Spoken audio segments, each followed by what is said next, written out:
Everyone, welcome to my channel all about biology and this is Jyoti Verma. आज हम लोग बात करने वाले हैं क्लासिफिकेशन ऑफ लिविंग ऑर्गेनिजम्स की। लिविंग ऑर्गेनिजम्स को क्लासीफाई करने के लिए डिफरेंट टाइप्स के क्लासिफिकेशन आए थे जिन्हें हम आज डिस्कस करेंगे। तो सबसे पहले हम डिस्कस करने वाले हैं two kingdom system of classification की, जिसे लिनियस ने 1758 में दिया था। उन्होंने लिविंग ऑर्गेनिजम्स को दो डिफरेंट कैटेगरीज में डिवाइड किया था, प्लांट्स एंड एनिमल्स। प्लांट्स जिनमें की फोटोसिंथेटिक कैपेसिटी प्रेजेंट होती है और एनिमल्स जिनमें की फोटोसिंथेटिक कैपेसिटी नहीं होती है। ये डायग्रामेटिक रिप्रेजेंटेशन है two kingdom system of classification का, जो कि लिनियस ने दिया था। उन्होंने लिविंग ऑर्गेनिज्म को दो डिफरेंट किंगडम्स में डिवाइड किया था, प्लांट्स एंड एनिमल्स। बट इस क्लासिफिकेशन की लिमिटेशन ये थी कि यूगेलिना, जैसा कि आप जानते हैं कि यूगेलिना में प्लांट्स और एनिमल्स दोनों के ही कैरेक्टरिस्टिक्स होते हैं, तो यूगेलिना को इन दोनों में से किस पोजीशन पे रखा जाए, ये इस क्लासिफिकेशन का मेजर लिमिटेशन था। इसके अलावा ब्लू ग्रीन एल्गी और बैक्टीरिया के जो साइटोलॉजिकल डिफरेंसेस थे दूसरे ऑर्गेनिजम्स से, उनको भी क्लियर नहीं किया गया था और उनकी पोजीशंस भी क्लैरिफाई नहीं की गई थी। इसके अलावा फंजाई को इन्होंने प्लांट्स में इंक्लूड कर रखा था, जबकि फंजाई के कुछ ऐसे कैरेक्टरिस्टिक्स थे जो कि प्लांट से कॉमन थे ही नहीं। तो ये तीन मेजर लिमिटेशंस थे two kingdom system of classification के, जिसे लिनियस ने दिया था। इसके बाद आता है थ्री किंगडम सिस्टम क्लासिफिकेशन, जो कि अर्नस्ट हैकल ने दिया था, जिसके अकॉर्डिंग उन्होंने लिविंग ऑर्गेनिजम्स को थ्री डिफरेंट कैटेगरीज में डिवाइड किया था, प्लांटे, प्रोटिस्टा एंड एनिमेलिया। अब बात कर लेते हैं हम four kingdom system of classification की, जो कि कोपलैंड ने 1956 में दिया था। उनके अकॉर्डिंग लिविंग ऑर्गेनिजम्स को फोर डिफरेंट कैटेगरीज में डिवाइड किया जा सकता है, फोर डिफरेंट किंगडम में डिवाइड किया जा सकता है। फर्स्ट किंगडम था किंगडम मोनेरा, जिसे माइकोटा भी कहा जाता है। ऑर्गेनिजम्स विथ इंसिपिएंट न्यूक्लियस, यहाँ पर ऐसे ऑर्गेनिजम्स को रखा गया जिनमें वेल डेवलप्ड न्यूक्लियस प्रेजेंट नहीं था। एग्जाम्पल्स की अगर हम बात करें तो इसमें आता है बैक्टीरिया, ब्लू ग्रीन एल्गी, जिसे अभी हम साइनोबैक्टीरिया के नाम से जानते हैं। दूसरा किंगडम इनका था प्रोटिस्टा, जिसे प्रोटोक्टिस्टा के नाम से भी जाना जाता है, और इसमें ऑर्गेनिजम्स विथ ट्रू न्यूक्लियस रखे गए हैं, यानी ऐसे ऑर्गेनिजम्स जिनमें की ट्रू न्यूक्लियस प्रेजेंट होता है और जिनमें की टिपिकल प्लांट्स या एनिमल के कैरेक्टरिस्टिक्स प्रेजेंट नहीं हैं। किंगडम प्रोटिस्टा में एग्जाम्पल्स है red and brown algae, fungi and protozoa. इन सब के कैरेक्टरिस्टिक्स टिपिकल प्लांट्स या टिपिकल एनिमल्स से अलग हैं, इसलिए इन्हें प्रोटिस्टा में रखा गया four kingdom system of classification के अकॉर्डिंग।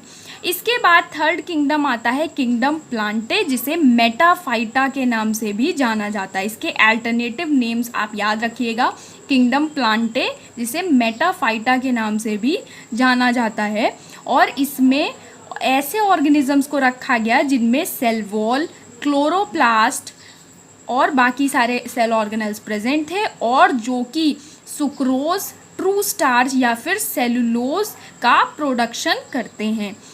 इसमें सारे प्लांट्स को रखा गया। इसके बाद नेक्स्ट किंगडम हमारा था किंगडम एनिमेलिया, जिसे मेटाजोआ के नाम से भी जाना जाता है, जिसमें मल्टी सेलुलर ऑर्गेनिजम्स रखे गए जो कि डिफरेंट स्टेजेस से होकर गुजरते हैं, जैसे कि ब्लास्टुला, गैस्ट्रुला, और इनमें सेल वॉल प्रेजेंट नहीं होती है। High complexity of structure and function यहाँ पर देखने को मिलता है किंगडम एनिमेलिया के केस में। ये फोर डिफरेंट किंगडम्स थे जो कि four kingdom system of classification में आते हैं। मेजर लिमिटेशन इस सिस्टम की ये थी कि यहाँ पर जो फंजाई की पोजीशन थी और उसका मोड ऑफ न्यूट्रिशन था, वो इन्होंने क्लियरली डिफाइन नहीं किया था। ये कोपलैंड का 4 किंगडम सिस्टम ऑफ क्लासिफिकेशन है, जिसके अकॉर्डिंग उन्होंने लिविंग ऑर्गेनिजम्स को 4 किंगडम्स में डिवाइड किया था। मोनेरा, जिसमें कि बैक्टीरिया और ब्लू ग्रीन एल्गी आते हैं। प्रोटिस्टा, जिसमें एल्गी, फंजाई और प्रोटोजोआ आते हैं। प्लांटे, जिसमें कि ट्रैकियोफाइटा, ब्रायोफाइटा और क्लोरोफाइटा के मेंबर्स आते हैं। और एनिमेलिया, जिसमें सारे कॉम्प्लेक्स एनिमल्स आते हैं। अब हम बात करते हैं 5 किंगडम सिस्टम ऑफ क्लासिफिकेशन की, जो कि R.H. विटेकर ने 1969 में दिया था। ये आज तक का सबसे ज़्यादा एक्सेप्टेबल क्लासिफिकेशन है और इसके अकॉर्डिंग लिविंग ऑर्गेनिजम्स को 5 डिफरेंट किंगडम्स में डिवाइड किया गया है। सबसे पहला किंगडम है हमारा मोनेरा, उसके बाद है Protista, then Plantae, Fungi and Animalia. So Monera, kingdom Monera में ऐसे ऑर्गेनिजम्स को रखा गया जो कि प्रोकैरियोट्स हैं और इसमें ज़्यादातर सारे माइक्रो ऑर्गेनिजम्स को रखा गया जिनमें कि प्रोकैरियोटिक सेल प्रेजेंट होती है। उनमें न्यूक्लियर मेम्ब्रेन एब्सेंट थी, प्लास्टिड, माइटोकॉन्ड्रिया और एडवांस 9+2 अरेंजमेंट भी यहाँ पर एब्सेंट था।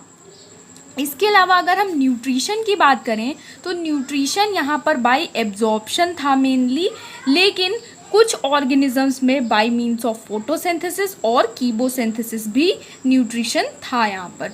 रिप्रोडक्शन की अगर हम बात करें तो रिप्रोडक्शन मोनेरा के केस में मेजरली एसेक्सुअल रिप्रोडक्शन था, जो कि फिजन या बडिंग के थ्रू होता था और सेल्स यहाँ पर मोटाइल और नॉन मोटाइल दोनों ही कंडीशंस में अवेलेबल थे। अब हम बात करते हैं अपने नेक्स्ट किंगडम की, जो कि है प्रोटिस्टा, जिसे प्रोटोक्टिस्टा के नाम से भी जाना जाता है। इसमें सिंगल सेल्ड यूकैरियोट्स को रखा गया है। इसमें majorly sales with membrane bound nuclei present हैं, जैसे कि यूग्लिना या फिर अमीबा। इसके अलावा इसमें ज़्यादातर यूनिसेलुलर सेल्स हैं जो कि सिंगुलर फॉर्म में या फिर कॉलोनियल फॉर्म में भी आपको देखने को मिलेंगे। न्यूट्रिशन की अगर हम बात करें तो यहाँ पर फोटोसिंथेसिस, एब्जॉर्प्शन या इंजेक्शन के थ्रू यहाँ पर प्रोसेस होती है। रिप्रोडक्शन की अगर हम बात करें तो asexual and sexual both modes यहाँ पर अवेलेबल हैं। अगर आप ध्यान से देखें तो मोनेरा में केवल एसेक्सुअल रिप्रोडक्शन प्रेजेंट था, बट यहाँ पर प्रोटिस्टा में आपको सेक्सुअल और एसेक्सुअल दोनों ही मोड्स पर रिप्रोडक्शन देखने को मिलेगा। सेल्स यहाँ पर मोटाइल और नॉन मोटाइल दोनों ही कंडीशन में अवेलेबल है। अब बात करते हैं अपने थर्ड किंगडम की, जो कि है प्लांटे, जिसमें मोस्टली मल्टी सेलुलर ऑटोट्रॉफ्स को रखा गया है। इसमें सेलुलोज की सेल वॉल प्रेजेंट होती है और क्लोरोप्लास्ट प्रेजेंट होता है। ये मेन कैरेक्टरिस्टिक फीचर है प्लांटे का। इसके अलावा न्यूट्रिशन की अगर हम बात करें तो यहाँ पर आपको मोस्टली फोटोसिंथेटिक न्यूट्रिशन देखने को मिलेगा। कुछ केसेस में आपको एब्जॉर्प्टिव न्यूट्रिशन देखने को मिलेगा।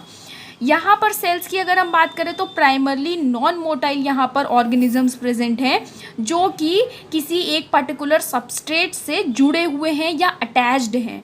रिप्रोडक्शन की अगर हम बात करें तो रिप्रोडक्शन यहाँ पर आपको मेजरली सेक्सुअल रिप्रोडक्शन देखने को मिलेगा।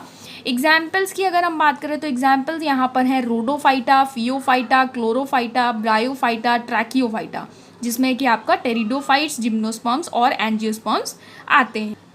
नेक्स्ट किंगडम हमारा है फंजाई का, जिसमें कि मल्टी सेलुलर हेट्रोट्रॉफ्स आते हैं जैसे कि मशरूम या फिर मोल्ड्स, और एक यूनिसेलुलर फंजाई भी यहाँ पर इंक्लूडेड है, ईस्ट। नॉर्मली फंजाई स्पोर्स से डेवलप करते हैं। इनमें प्लास्टिड एब्सेंट होती है और फोटोसिंथेटिक पिगमेंट्स भी यहाँ पर एब्सेंट है। ये मेन डिफरेंस है प्लांटे और फंजाई के बीच का। न्यूट्रिशन की अगर हम बात करें तो न्यूट्रिशन यहाँ पर एब्जॉर्प्टिव है। सेल वॉल आपको यहाँ पर काइटिन की देखने को मिलेगी, जबकि प्लांट्स में आपको सेल वॉल सेलुलोज की देखने को मिलती है। रिप्रोडक्शन यहाँ पर सेक्सुअल और एसेक्सुअल दोनों ही मोड से अवेलेबल है। मेन कैरेक्टरिस्टिक फीचर है यहाँ पर किसी भी तरीके के एम्ब्रियो का फॉर्मेशन नहीं होता है। अब हम अपने लास्ट किंगडम की बात करते हैं, किंगडम एनिमेलिया, जिसमें मल्टी सेलुलर हेट्रोट्रॉफ्स आते हैं। यहाँ पर प्लास्टिड्स एब्सेंट है, फोटोसिंथेटिक पिगमेंट्स भी यहाँ पर एब्सेंट है। न्यूट्रिशन की अगर हम बात करें तो यहाँ पर इंजेशन और डाइजेशन की प्रोसेस देखने को आपको मिलेगी। कुछ फॉर्म्स यहाँ पर एब्जॉर्प्टिव भी हैं। जितने भी यहाँ पर ऑर्गेनिजम्स हैं वो मोस्टली मोटाइल हैं, और मेन कैरेक्टरिस्टिक फीचर है आपको यहाँ पर एक तरीके का complex level of organisation and tissue differentiation देखने को मिलेगा। जैसा कि आपको पता है कि ह्यूमन बीइंग्स में और डिफरेंट कॉम्प्लेक्स एनिमल्स में किस तरीके का टिश्यू डिफरेंशिएशन देखने को मिलता है। रिप्रोडक्शन की अगर हम बात करें तो यहाँ पर प्रीडोमिनेंटली सेक्सुअल रिप्रोडक्शन देखने को मिलता है। एग्जाम्पल यहाँ पर है sponges, coelenterates, insects, birds and mammals. So ये था 5 किंगडम सिस्टम ऑफ क्लासिफिकेशन जो कि R.H. विटेकर ने दिया था। और मेन डिफरेंसेस अगर यहाँ पर हम देखें पांचों किंगडम के, तो मोनेरा में आपको प्रोकैरियोटिक सेल्स देखने को मिलेंगे, प्रोटिस्टा में आपको सिंगल सेल्ड यूकैरियोट्स देखने को मिलेंगे, प्लांटे में आपको मोस्टली मल्टी सेलुलर ऑटोट्रॉफ्स देखने को मिलेंगे, फंजाई में आपको मल्टी सेलुलर हेट्रोट्रॉफ्स या फिर यूनिसेलुलर ईस्ट देखने को मिलेगा, एनिमेलिया में आपको मल्टी सेलुलर हेट्रोट्रॉफ्स देखने को मिलेगा। ये जो क्लासिफिकेशन था ये बेसिकली 3 डिफरेंट कैटेगरीज पे बेस्ड था, complexity of the cell, complexity of organism and nutrition. अब हम बात कर लेते हैं इसके एग्जाम्पल्स की। सो मोनेरा में eubacteria, cyanobacteria, archaebacteria, actinomycetes and mycoplasma आएंगे। इसके अलावा प्रोटिस्टा में unicellular and colonial algae, diatoms जो कि बैसिलियरियोफाइटा में आते हैं, डाइनोफ्लैजिलेट्स, स्लाइम मोल्ड्स जो कि मिक्सोमाइकोटा में आते हैं, और प्रोटोजोआ। इसके अलावा प्लांटे में मल्टी सेलुलर एल्गी जिसमें कि क्लोरोफाइसी, फियोफाइसी, रोडोफाइसी के मेंबर्स आएंगे, bryophytes, pteridophytes, gymnosperms and angiosperms. Fungi में फाइकोमाइसिटीज, एस्कोमाइसिटीज, बेसिडियोमाइसिटीज, ड्यूटेरोमाइसिटीज के मेंबर आएंगे, और एनिमेलिया में मल्टी सेलुलर एनिमल्स आएंगे। ये विटेकर का 5 किंगडम सिस्टम ऑफ क्लासिफिकेशन है जिसमें कि 5 किंगडम्स थे। किंगडम मोनेरा जिसमें आपका साइनोबैक्टीरिया और बैक्टीरिया आता है, किंगडम प्रोटिस्टा, किंगडम प्लांटे जिसमें कि फोटोसिंथेसिस होती है, किंगडम फंजाई जिसमें कि मोड ऑफ न्यूट्रिशन एब्जॉर्प्शन के थ्रू है, और किंगडम एनिमेलिया जिसमें मोड ऑफ न्यूट्रिशन इंजेक्शन के थ्रू है। अब हम बात करते हैं अपने नेक्स्ट सिस्टम की जो कि है 6 किंगडम सिस्टम ऑफ क्लासिफिकेशन जो कि कार्ल वूज एट ऑल ने दिया था, जिसमें कि 6 किंगडम में लिविंग ऑर्गेनिज्म को डिवाइड किया गया है। जो आपका पहला किंगडम था 5 किंगडम सिस्टम का मोनेरा, उसी को यहाँ पर 2 अलग अलग किंगडम्स में डिवाइड कर दिया गया है, you bacteria and Archie bacteria. इसके अलावा protista, Plantae, Fungi and animalia, ये सारी कैटेगरीज तो सेम ही हैं। सो 6 किंगडम में आपको ये नया चेंज देखने को मिलेगा। आर्की बैक्टीरिया वो बैक्टीरिया होते हैं जो कि बहुत ज़्यादा हार्श इन्वायरमेंट में ग्रो करते हैं, जैसे कि सल्फ़र स्प्रिंग्स है, सॉल्टी लेक्स है, बहुत ज़्यादा हाई टेम्परेचर है, बहुत ज़्यादा बर्फ़ है। सो ऐसे एरियाज़ में आर्की बैक्टीरिया ग्रो करते हैं। इसके बाद हम बात करते हैं 3 डोमेन सिस्टम की। 3 डोमेन सिस्टम भी कार्ल वूज ने दिया था 1990 में, और इनका जो मेन बेसिस था ये सिस्टम देने का वो ये था, उन्होंने rRNA जीन्स की सीक्वेंसिंग की थी। 16S और 18S rRNA की जीन्स की सीक्वेंसिंग करने के बाद उन्होंने डोमेन का कॉन्सेप्ट दिया, और उनके अकॉर्डिंग लिविंग ऑर्गेनिजम्स को 3 डिफरेंट डोमेन्स में डिवाइड किया जाना चाहिए। डोमेन बैक्टीरिया जिसमें कि आपका किंगडम यू बैक्टीरिया आता है, डोमेन आर्किया जिसमें कि आपका किंगडम आर्की बैक्टीरिया आता है, और डोमेन यूकैरिया जिसमें आपका protista, Plantae, Fungi and animalia आता है। सो ये डोमेन का जो कॉन्सेप्ट था वो सबसे पहले कार्ल वूज ने दिया था, और किस बेसिस पे दिया था? 16S और 18S rRNA जीन्स की सीक्वेंसिंग के बेस पर। सो ये हमारा 6 किंगडम सिस्टम क्लासिफिकेशन का है, जिसमें कि 6 किंगडम्स थे। Kingdom you bacteria, kingdom Archie bacteria, kingdom protista, kingdom fungi, Plantae and kingdom animalia. और इसी डायग्राम में आपको 3 डोमेन सिस्टम भी दिखाई देगा, domain bacteria, domain archaea and domain eukarya. So आज के लिए इतना ही। अगर आपको वीडियो पसंद आया तो चैनल को सब्सक्राइब करिए, लाइक करिए, शेयर करिए। Thank you so much.